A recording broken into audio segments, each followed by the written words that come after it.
We have a lot of news and rumors to cover today, including the news that the Buffalo Sabres are reportedly interested in Jason Robertson, the top unsigned RFA, still at odds over a contract with Dallas. Could we eventually see a trade? We'll talk about the possibilities. Plus, we have big news on the salary cap, likely rising over the next 2 or 3 years. Could see some big increases. We have lots of updates from around training camp. We also have another fine and suspension and a whole lot more coming up next. So welcome back to another video here at Top Shelf Hockey. As I mentioned, we have a ton of information to talk about here today. We'll get into the Jason Robertson rumor in just a few minutes. First up, we have our first suspension. We previously discussed the Kraken forward Jacob Melanson had a hearing for a bad situation of a hit to the head. He was also given a match penalty on the play, and NHL player safety has suspended him for 2 games. Now, I do believe as well that the Kraken made some roster cuts today, and I believe he was one of them. I believe he's been sent back, reassigned to junior. So those 2 games will be served whenever he's back on an NHL roster at some point. Same thing happened to Ridley Gregg of the Ottawa Senators last year. He played a game in the preseason. I can't remember exactly what the play was, but I remember he was suspended for a game, so he will have to still serve that before he can play a regular NHL regular season game. On to some other news. We have another fine from player safety for Penguins defenseman Jeff Petry. He was fined $5,000 for roughing for an incident that happened against the Detroit Red Wings in preseason action against Jonathan Berggren. Essentially, he kind of punched him in the back of the head, I believe. I didn't see the whole play, but from what the clip I've seen, it was just a roughing play. $5,000 fine, nothing overly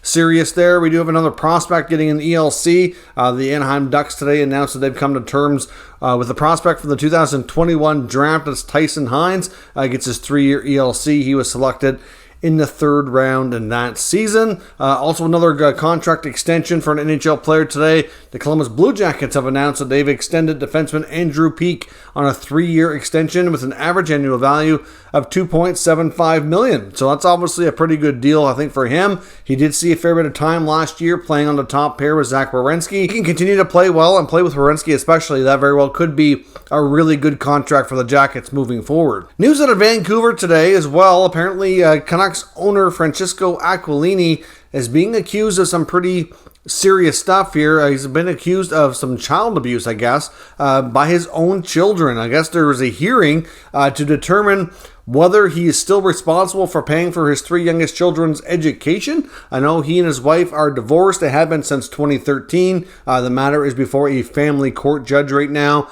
Don't really know a whole lot more than that, except for these accusations being obviously extremely, severe and sensitive. So at this point, he denies everything. The NHL did put out a statement indicating that they've discussed the situation with Aquilini, and that he denies all the allegations at this point, and that basically they're going to monitor the situation in family court and kind of see what happens, and I guess they'll take next steps if they're ever warranted. I guess, an allegation is just that. It's nothing that's proven. So at this point, we really don't know what that could mean or what kind of impact it could have on the Canucks franchise. If anything more comes from that, I would suspect that obviously there'll be an investigation. Like I said, those are pretty serious allegations, especially from your own children. So it's hard to say if anything will come from it, but certainly a situation, I guess, that we'll keep our eyes on and monitor going forward. We also get some good news as well from the Philadelphia Flyers today, or at least it appears to be good news. They've had a lot of bad news lately, so certainly somewhat of a positive news story for them. But top centerman Sean Couturier, who has been diagnosed with a new back issue with a herniated disc issue, apparently will not require surgery, according to the Philadelphia Flyers. When it was first reported by Philadelphia local media, like I said, there was numerous situations. Some said he was going to be out 4 to 6 weeks. I heard some saying it could be done for the season. There was and everything in between. Obviously, with this type of issue, it largely does depend and if surgery is needed or not. So they're still considering him week to week, but there is still many out there that feel like, even though it's week to week, you'll see how things go, but it's probably realistic for like a 4 to 6 week time frame. I know after the news broke and then there was a little bit more clarity saying that they were going to be reevaluated, getting another opinion, and that if they could avoid surgery, that it was probably looking at a month to 6 weeks before he could return. But at the same time, it's, sometimes it's difficult to judge those situations and kind of analyze exactly how long it's going to be. There'll probably be various types of treatments, and we'll see where it goes. But at least good news that he's not done for the season. Obviously, he's a big part of their team, and the sooner he can get back to helping them, the better they will be. Now, we also got some pretty significant news when it comes to the salary cap. We get reports from Sportsnet, Elliotte Friedman reporting that teams were advised on where the cap is likely going. Now, of course, this is not set in stone, but this is their best forward projection here. Of course, we know we just got a $1 million increase this past offseason for the upcoming 22-23 season at $82.5 million. And it is going to go up, expected to go up $1 million again next year. But I know the reports were indicating that somewhere in the next 3 to 4 years, we're probably going to see a $9 to $10 million increase. There were some people that thought it very well could be like, a couple of more $1 million jumps and then a real big jump after. But it sounds like they might be more willing to kind of break that up a little bit so it's not so much a one time. So right now the anticipated numbers are next year getting another $1 million increase to $83.5, and 24-25, which would be in 2 seasons from now, we'd see a jump from $83.5 to somewhere between $87.5 and $88. So that's around a $4 to $4.5 million increase. And then from the next season to 25-26, it'd be somewhere around 92. So we're looking at about another $4 to $4.5 million jump. So obviously, like we had heard reports before that in about maybe 2 or 3 seasons from now, it could go up by as much as maybe $8 or $9 million. While this is a $10 million jump essentially over 3 seasons. So we'll see where things go, but this is fantastic news. It allows teams to kind of forecast a little bit better and project out different contracts, especially when you're signing younger players and all that. So that's certainly some really good positive news for all the teams and players involved. Now, we also got our first player released from a professional tryout today. The Colorado Avalanche have already released Alex Galchenyuk. So his bid for another attempt to come back in the league has already fallen short. To me, I'm surprised considering how many players are on PTOs. Most of the usually survive a little longer than this, so that goes to show that he probably didn't have a very good showing, and his time there is over. Now, I've seen one person reporting that there could be another NHL team that might still be interested in him, and I guess there's enough time left in camp that it's possible they could bring him in on a PTO somewhere else, but I don't know. I think he's had so many last chances here, and, it's hard to say what happens. To be honest, I mean, when he signed a 1 year, $1 million contract with Ottawa, things didn't really work out. After that, he ended up going through waivers, ended up in Toronto, which was a pretty good situation. He actually had a good finish to the regular season. Of course, in the playoffs, not quite as good. And of course, he was involved in that big giveaway in the Toronto-Montreal series, which cost the Leafs the series. But even then, the Leafs were still willing to bring him back. In the offseason, they did talk to him about a new contract.